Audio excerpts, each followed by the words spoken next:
What's happening, guys? Welcome back to Slip the Jab Boxing. Hit the like, hit the subscribe button, and let's get into it.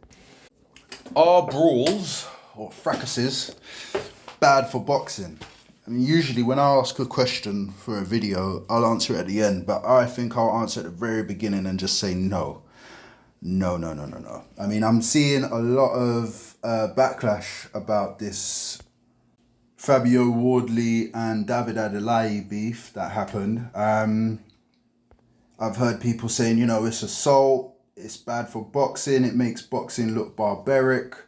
I've seen YouTubers and mainstream media both shame this event that's happened. I find that so strange because whenever there is any kind of brawl in boxing, and it's at a press conference or at the entrance or anything like that outside of the ring, at the time it happens, it's always demonized, but it's always looked back on positively. No one looks back at the brawls of yesteryear and says anything like, oh my God, it was so barbaric.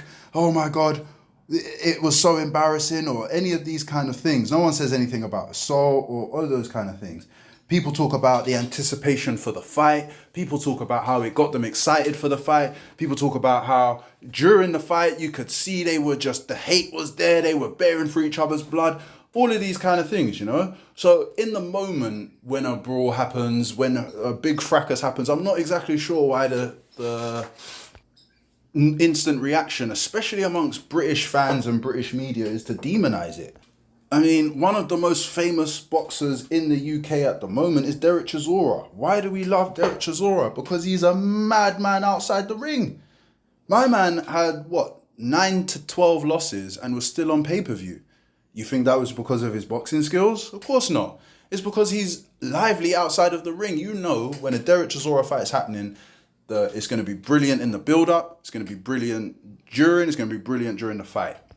Two good examples of that are his brawl with David Haye. Everybody remembers that. What happened after his loss to Klitschko? He was at a press conference. David Haye just came in, chatting a whole load of David Haye-ness, and Derek Chisora just put it on him, basically. I mean, he did end up getting punched up, but either way, we all enjoyed it. We all enjoyed the looking forward to the fight. We didn't know, will it happen? Won't it happen? Boxing licenses, Luxembourg boxing licenses. I think that was the very first time that I learned about boxing politics in terms of, okay, if you're banned to fight in the UK, you can still fight in the UK, just different license.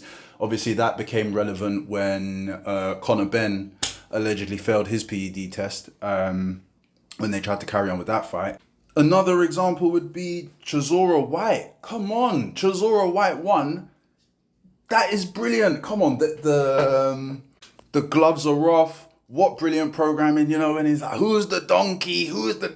And then Dillian White loses his mind. That was all funny, man. And then he throws the table at the press conference. Come on, man. No one can't say they didn't enjoy all of that. It's memories. It's memories at the end of the day.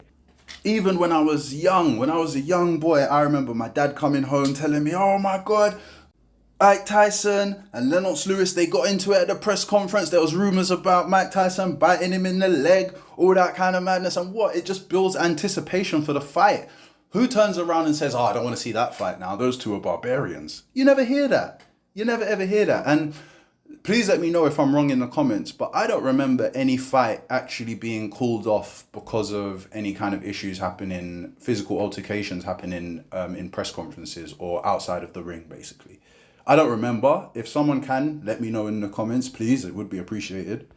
But anyway, I just wanted to quickly react to that brawl that happened. It's important to remember why we watch boxing. We don't necessarily watch it for violence, but at the same time, we do have to understand that we're dealing with very volatile and violent people. So they're going to respond in ways like this naturally. This is their instincts, and we shouldn't shame them for that. We should never encourage anybody to get seriously hurt. No one wants to see that in or outside of the ring. No one wants to see people get seriously hurt. But at the same time, if it's entertainment and no one gets seriously hurt, usually there's a lot of security around, then it's all good. It's all good. What's wrong? I think the issue is with Wardley and Adeleye was there wasn't a lot of security to stop the issue from getting out of hand as it did. In this situation, obviously, Fabio Wardley's got cut. So that might lead to the fight being postponed.